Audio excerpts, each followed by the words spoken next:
Hello, my name is Anthony, and this is going to be part 2 of our web design series.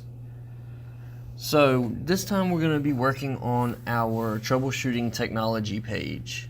Before we start on that, let's go ahead and change our theme though.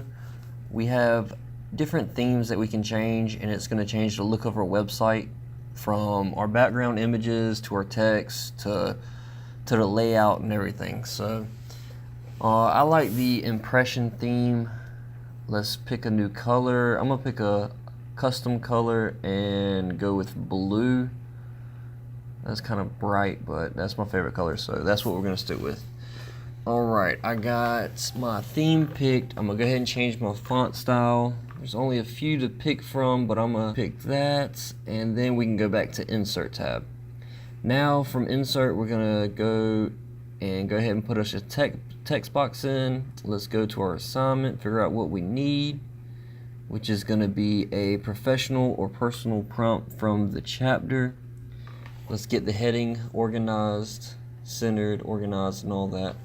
Alright, in our next text box, let's go ahead and add the prompt from the chapter, which you can just copy and paste from the chapter you got it from the end of the chapter. Now once we put that in, we're also going to change this so we know that it's for chapter 1, or you put whatever chapter number it is, but that one's going to be chapter 2. Now let's add a text box for our solution, so that we can answer the question or post a solution to the problem that we found. We are also going to need an image, so we'll click on images, search, let's look for a relevant image.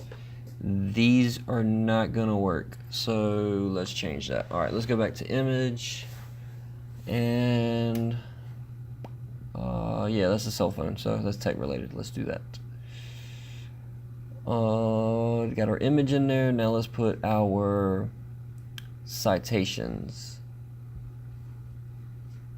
or any sources you use to find the answer. And after that, we will go ahead and put a divider in.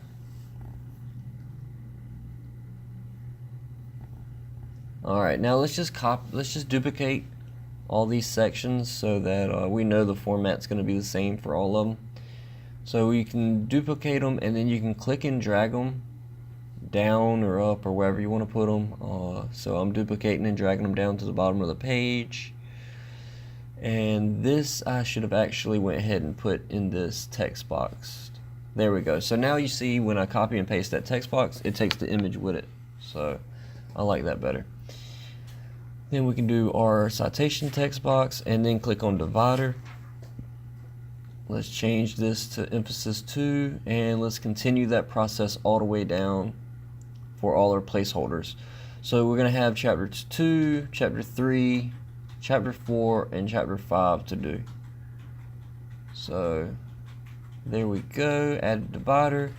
Now they want us to make sure we have a divider, we have a response, an image, and our citations. So we're good to go. Alright, let's make sure we got one. Oh, let's go ahead and resize our picture and change them. Go to replace image, select image, search, and let's look for problems this time. We'll insert that, drag it over a little bit, make it a little bit bigger, and then do the same thing for the next image. Now these images, you're going to want to make sure you pick something relevant to the topic you've chosen. So just make sure you're searching whatever the problem you found. Make sure you're searching something that relates to that problem. Alright, let's make sure we got everything one last time. 1, 2, 3. Oh, I actually missed one chapter, so let me go ahead and add that in now so that you can copy and paste all of the different sections, and then add our divider at the bottom and change our last image one more time. Now the image is going to be, this time let's click on solutions. There we go. Alright, now we can click on publish, and view our site. Click on view, and that's our first page with our new theme. So you notice it changed it to blue, which is a bright blue. Probably not really good for a web page, but I'm gonna stick with it for this example. Then our next page, which is troubleshooting technology. I got all my placeholders. There's no particular word count for it, but you want to make sure that you're completely answering the questions. So hopefully that helps. I'll see you in the next video.